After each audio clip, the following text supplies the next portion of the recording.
Sa nakaraang video, nag-decide na nga ang bida na ipakita ang angking galing nito. Nagpakitang gilas siya sa kanyang tutor nang basahin niya agad ang libro na ibinigay nito nang walang kahirap-hirap. Natuwa naman siya at pati ang hari ay na-proud dahil tila advanced ang anak niya pagdating sa language. Sa tuwa nga nito, niregaluhan siya ng isang treasure chest na puno ng mga ginto at alahas. Sana all. Anyway, may hinahanap-hanap naman ang ating bida na sweets na hindi niya daw mahanap doon. At yun pala ay lasa ng Coke. 8 years old na nga ang ating bida at dahil tila nakuha niya na lalo ang tiwala ng hari, humingi ito ng pabor na pag-aralin siya ng alchemy. At dainailan nito na para daw makatulong sa kaharian kaya pumayag naman siya. Hindi lang isa, pero nabigyan siya ng 5 alchemists. Yun pala ay para lang maisakatuparan ang kagustuhan niyang malasahang muli ang soft drink sa mundong yun. Hindi man sila natuwa nang malaman ang goal nito, nang malasahan nila ang final product. Natuwa sila at nag-trending nga ang Prince Errol's Carbonated Aid na parang Sprite. Nagtapos tayo nang ipakita ang isang lalaking tila hindi makapaniwala na ang batang prinsipe ang nakadevelop nito. Siya pala ang Lord ng Northern Territory na si Count Dement. Kinumpirma sa kanya na sa pamumuno ng batang prinsipe, na-develop ang trending na inumin na yun. Mahal na nga daw ito at kino-consider na luxury item kaya naman ang laki ng kita ng kaharian ng Ernsea. Usap-usapan nga na araw-araw daw na may dumarating na karwaheng puno ng ginto sa Concubine Palace. Kasalanan niya raw na iniisip niyang walang kwenta ang prinsipe noon. Kung nalaman niya lang daw sana ay gumawa na ito ng aksyon. Simula daw ngayon, mas magpe-pay attention na raw ito. Ipinakita naman sa sumunod na eksena ang 16-na-year-old na si Princess Kania habang nagso-sword training. This time, 10 years old na si Errol at pinuri nito ang kanyang half-sister. Nag-agree siya pati na ang bantay ni Kania na ang laki na daw ng improvement nito.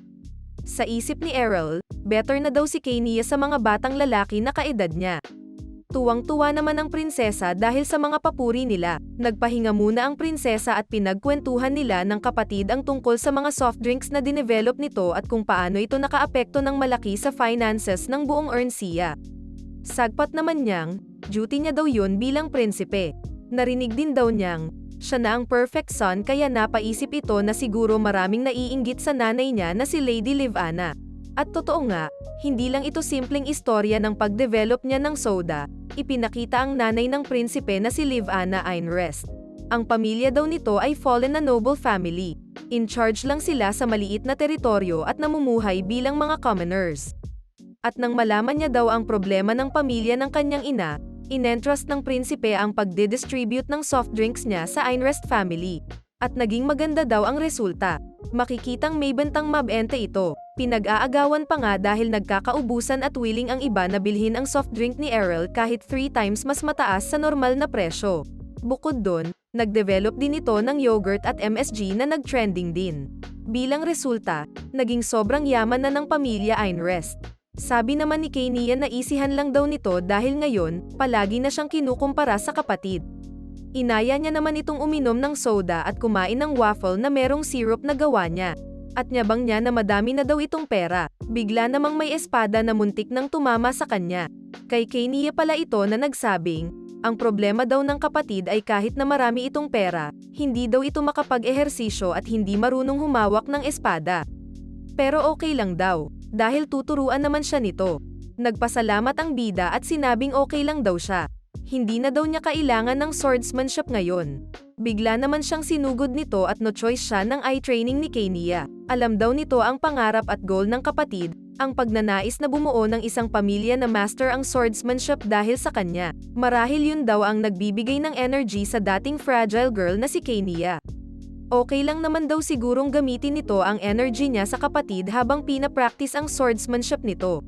Makikita namang sa daan, tuwang-tuwa ang mga tao dahil sa presensya ng prinsipe. Sa isip nito, siguro napapansin daw siya dahil sa mundong yun, parang Lamborghini ang mga karwahe doon.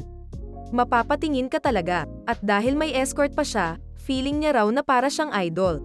Inisip naman nito na okay daw ang lahat pero ano kaya ang pag-uusapan nila this time? Bibigyan kaya siya ng Halloween or reward dahil sa mga achievements nito? Nag-meet pala sila ng ama niyang hari at kung dati daw ay kinakabahan siya sa awkward silence sa pagitan nila, ngayon daw ay sanay na siya. Gagamitin niya na lang daw ang pagkakataon na yun para enjoyin ang mga pagkain doon. Napapadalas na daw kasi ang pagpunta niya doon dahil sa mga meetings. Nagulat naman siya nang biglang tanungin ng ama kung gusto daw ba nitong mag-work full-time sa kanilang kaharian. Tila nabilaukan pa ito pero sa isip niya dumating na finally ang oras niya. Sabi ng hari na masyado man daw maaga pa pero kung kukunin niya raw ang government work, wala daw ang mag-o-object. At nang tanungin kung may gusto ba daw ba itong work doon, sabi niya wala daw.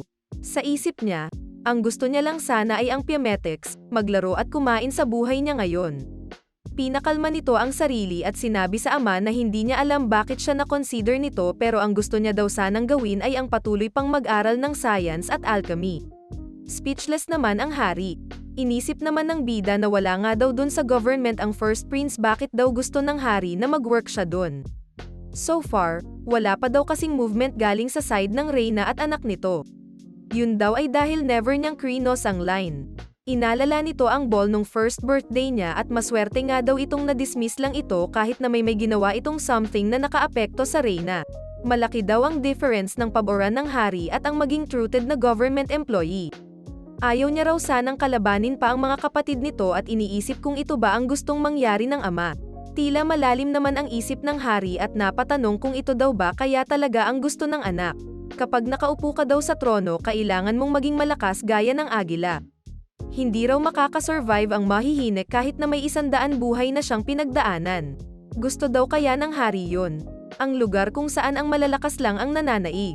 Hindi na daw yun mahalaga, dahil ang current na Prince Errol ay hindi magiging madaling kalaban. First time ng bida na mag-horseback riding ng ganun kalayo mula sa Concubine's Palace at natuwa naman ito sa kalayaang natamo. Dahil sub-sub ito sa dami ng trabaho. Hindi niya raw akalaing magiging workaholic ito. Inalala nito ang panahon kung saan nag-travel siya sa buong mundo at universe para lang maghanap ng mas malakas sa kanya. Medyo sumasakit na daw ang katawan niya pero ine-enjoy niya pa ang ride niya dahil masarap daw sa pakiramdam. Sinabihan naman ito ng kapatid na bagalan lang daw niya. Ang trip na yun daw ay nangyari salamat sa kapatid nito. Hindi naman makapaniwala si Kania na ang galing palang mag-horseback riding ng prinsipe. Sagot niya namang, matalino daw kasi siguro ang kabayo niya. Pero napatanong naman ito, bakit daw napakarami nilang escort sa trip na yun? At tila ang malalakas pang sundalo ang pinasama sa kanila. Well, sinabi niya naman daw na hindi nila kailangan ng ganun kadami pero biglang sabi ng prinsipe na syempre nga naman daw ang prinsesa ang kasama niya. Mas gusto niya sana na free lang sila pero safety comes first nga naman daw para sa kanyang kapatid. Napatigil naman ito at napatanong kung anong klaseng magic energy ang napapaloob sa lugar na yun. Sinabi naman itong bumalik na sila dahil sa tingin niya may mga halimaw sa forest na yun. Nagulat naman ang kapatid na nasense niya raw yun. Sagot naman ng bida na meron daw siyang sixth sense. May bad feeling daw siya doon at parang may trap sa loob. Nagulat naman ang kapatid niya.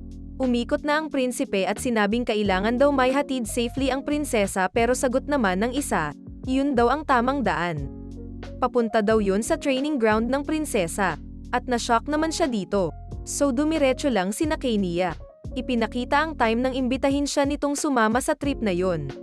Tinanong siya ng prinsesa kung hindi daw ba nakaka-frustrate na nagwo-work lang siya doon at stuck sa palasyo. Siya daw kasi ang gusto niya ay ang mag-hunt at mag-adventure. Back to the present, tinanong siya ng prinsesa kung masaya daw ba so far at sagot niyang torture daw ito. Tinuro naman ng kapatid na ang pagta-travel daw ay practice at ang practice ay traveling. Syempre sasama daw ito kahit practice lang daw yun dahil may tiwala siya dito. Huwag daw siyang mag-alala dahil poprotektahan siya nito sa mga halimaw. At tila na-amaze naman si Errol sa kanya. May nag-report naman sa prinsesa na nandun na daw sila sa destinasyon. Ipinaliwanag ang operasyon nila. Ang ilan daw sa kanila ay ilulure ang mga halimaw sa isang side. In-explain ni Errol na ang prinsesa ang magbe-breakthrough habang sila naman daw ang bahala sa ibang mga halimaw. Gagamitin daw nito efficiently ang oras at lakas nila para ma-maximize ang kakayahan ng prinsesa.